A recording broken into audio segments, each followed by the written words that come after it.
A confusing back and forth between an e-commerce giant and shipping service UPS had a West Michigan business owner ready to throw in the towel. Yeah, Chandrika Stork says one of her orders was lost on a delivery. She says eBay punished her in a way she worries now could affect her wallet in the future. She turned to the 13 Help Team's Charlie Tinker for answers. Charlie, this is now on its way to being resolved? Yeah, Kurt, Juliet, it's in the process of actually getting fixed now, and she's certainly relieved because before that it was like a game of tag gone wrong, basically. Months of back and forth, more claims, some appeals. She says the ordeal also had them put a knock against her seller rating.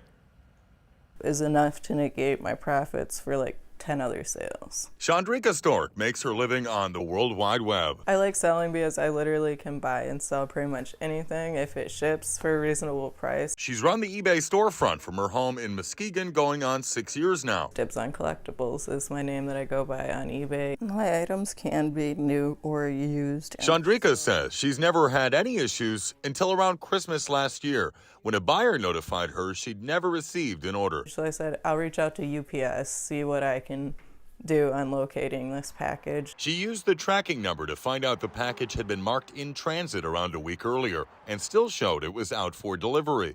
The confusion began, says Chandrika, when she tried to file a claim with UPS. I got an error stating that I needed a UPS account number, which I don't have because all of my labels come directly from eBay. She says she walked her buyer through how to launch a case with eBay instead. As soon as she started the case, I called them on the phone. I said, hey, this case has been officially opened.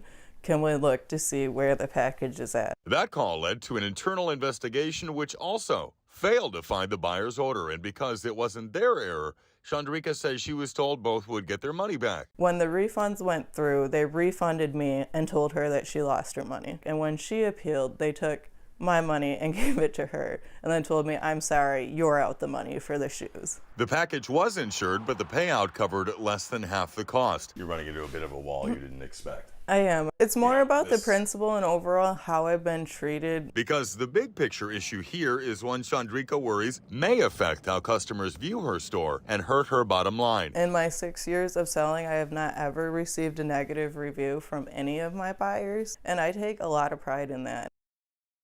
She certainly does. I did email an eBay media contact to try to get to the root of the issue here. And in fact, just a few hours later, Chandrika was texting me, telling me they had called her, that a partial refund was on the way, and that they had gotten that mark against her seller history erased, which is, of course, just so important to her. Their team also replied to me to verify they were in the process of fixing it. Now, we are still waiting to see whether Chandrika gets that full refund, the shipping label she ordered, before I call this 100% resolved. But Kirk, Juliet, it's looking like another result for us, and certainly some positive hump day news for this small business. If you have a situation you can't get resolved, get the 13 Help Team involved by calling the number on your screen or emailing help@13onyourside.com. All right, Charlie, thank you so much.